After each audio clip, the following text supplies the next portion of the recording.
So we got introduced to the three great mothers, Ectropa, Clotha, and Laxus. However, we should be worried because there is a secret between Morgan and Ahsoka that the three great mothers might be really interested in. It could be that once Ahsoka arrives on Peridea, she might be threatened by these Night Sister witches, could ultimately persuade the dark side of Ahsoka that is inside because Morgan Elsbeth saw that dark side firsthand. We're going to talk about how Ahsoka used the dark side on Morgan Elsbeth, which means the three great mothers and Thrawn will know her weakness towards the dark side, and funnily enough, how Anakin prepped her before she departed for Peridea. In the first episode, it is clear that Ahsoka has been dabbling in the dark side of the Force a bit, or perhaps a forbidden Force power that was not allowed to the Jedi. And this indicates, of course, the no Jedi policy that Ahsoka constantly has had. It's weird though, because the marketing for this series has always indicated she is still a Jedi. So it's kind of conflicting, and we're going to go through it in this video because there's not just one, there are two Force powers she displayed that are pretty concerning. We all remember that moment when she is facing Vader and she tells Vader that she is no Jedi. We know this especially since her departure from the Jedi Order at the end of Season 5 of Clone Wars.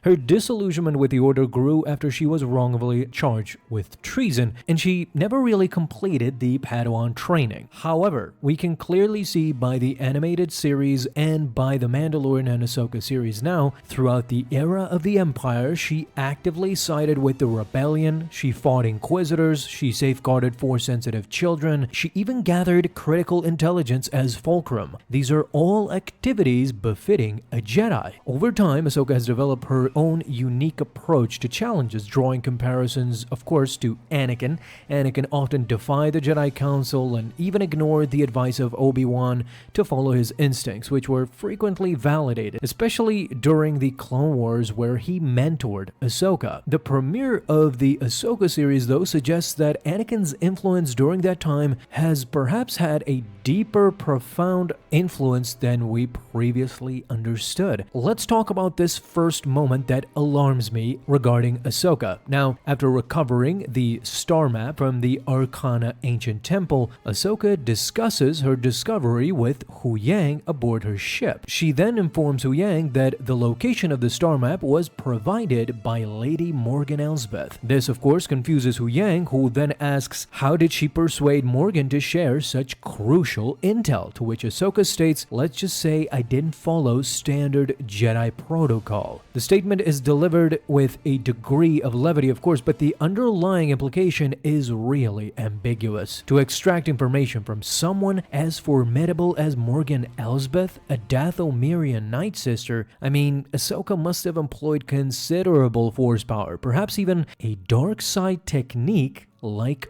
the Mind Probe. If you're unfamiliar with the Mind Probe, it is definitely used by a Darksider. Who is that Darksider? That's Kylo Ren. The first time we see the Mind Probe is in the movie Force Awakens, Episode 7, where Kylo Ren not only uses the Mind Probe on Poe Dameron, but also on Rey later on. Now, in Star Wars lore, the Mind Probe is often linked to the dark side due to its invasive and potentially harmful effects on the target's psyche. Going back to Kylo Ren and Poe Dameron, while Kylo Ren is invading the mind of Poe, he is screaming as hard as he can, so you can clearly see that this inflicts pain on this subject. However, its effectiveness cannot be put into question. I mean, it is clearly demonstrated by Ahsoka in the end obtaining this star map. Nonetheless, it is dangerous and 100% forbidden by the Jedi Order back in the day to use. Again, I know Ahsoka considers herself to not be a Jedi, or perhaps we can consider her by this point a gray Jedi, that she bends the rules at times to get what she wants. However, it is pretty clear, as Yoda said, once you get a taste of it, you want more. So we know what the dark side represents. There is a reason why Yoda and other Jedi strictly forbade not only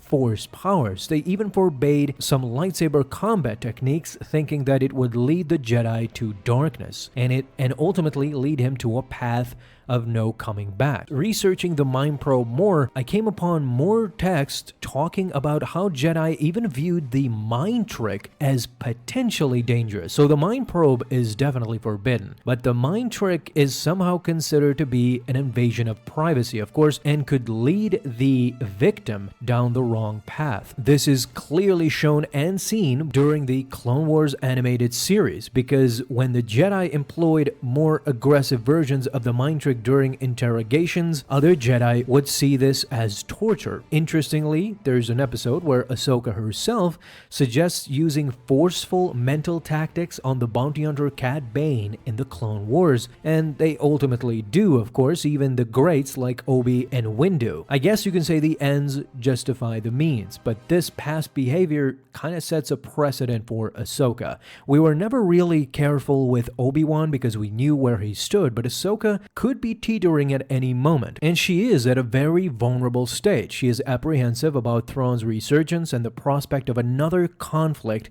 She is prepared to use any means necessary, including the morally ambiguous Mind Probe. Even when she forced Chuck Shinhati thinking Sabine is dead, this too is a moment of weakness. However, here comes in Episode 5 Anakin Skywalker trying to cleanse her of this darkness that is inside, because Anakin, her former master, clearly recognizes that something is still wrong with Ahsoka. What brought Ahsoka to that point that she couldn't actually control her anger for that brief second, for that brief moment? You're gonna find this interesting, but it is not actually the first time that Ahsoka has had yellow Sith eyes. You see, during the great adventure of the Mortis arc in the Clone Wars Season 3, Ahsoka was actually bitten and poisoned by the dark side itself. The first time Ahsoka actually showed flashes of her dark side was during these episodes, where the dark side attacks Ahsoka from the outside, forcing her to embrace the dark side in total, and the Son, who is a representation of the dark side itself, becomes her master. Ironically, she actually duels Anakin in that episode as well, later duels both Obi-Wan and Anakin, and betrays Anakin by giving the dagger to the Son in the end. To find our answer, we need to look at these two instances. Both instances where Ahsoka showed yellow Sith eyes and she kind of embraced the dark side came from Dave Filoni, of course, because Dave Filoni was in charge of the Clone Wars back in the day, and in this episode, I suspect he did most of the idea writing. And again, it echoes. It came full circle. Ahsoka will always be linked to Anakin is pretty complex but simple at the same time. Ahsoka's journey as a Jedi Padawan is similar to that of Anakin's, because both of them essentially were forced to become what they hated. Both of these Jedi saw the good in the Jedi Order and wished to serve the light, to be peacekeepers. However, right as Ahsoka was ready to become a Padawan and to become a Jedi Knight, the Clone Wars started, and then she was forced to become a soldier in order to survive, in order for her Order and the Republic to survive too. While Anakin was a bit older, he too was caught up in this convoluted power struggle between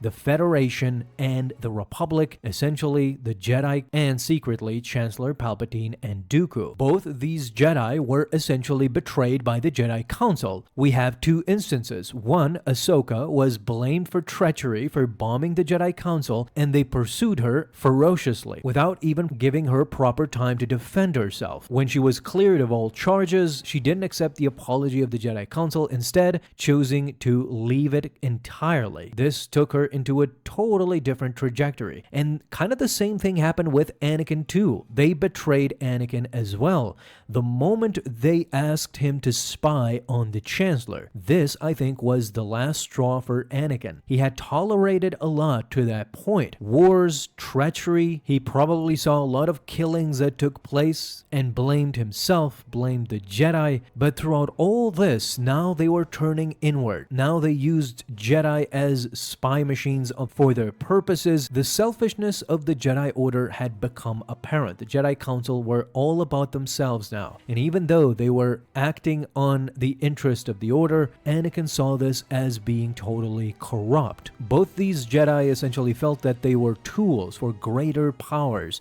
and were given almost no time to consider their reality. This is why Anakin tells young Ahsoka during the Clone Wars flashback that in order to survive, he must teach her to lead and to fight, because this is what Anakin was. He was only pushing forward. This is why he essentially became Vader, because he couldn't stop the war in his head. In a way, Anakin's war never ended. It started with the Clone Wars, and it traumatized him so badly that when the Clone Wars ended in Revenge of the Sith, he couldn't stop. He needed to go forward, and this is why he accepted Palpatine and became Vader. It's because he needed enemies to fight. He just couldn't accept his life to be as a peacekeeper. But this is not Ahsoka, fortunately, and this is what we see in the episode. This is what Dave Filoni tries to tell us, that while Anakin is only pushing forward, starting with his blue saber, trying to train Ahsoka, then when he sees that Ahsoka won't relent, he goes full throttle, becomes a dark Jedi. We see even flashes of Darth Vader in his armor, going at Ahsoka for not accepting Anakin's point of view. This is how Ahsoka in the end redeems Anakin, similar to Luke. Because Ahsoka in the end accepted that what she is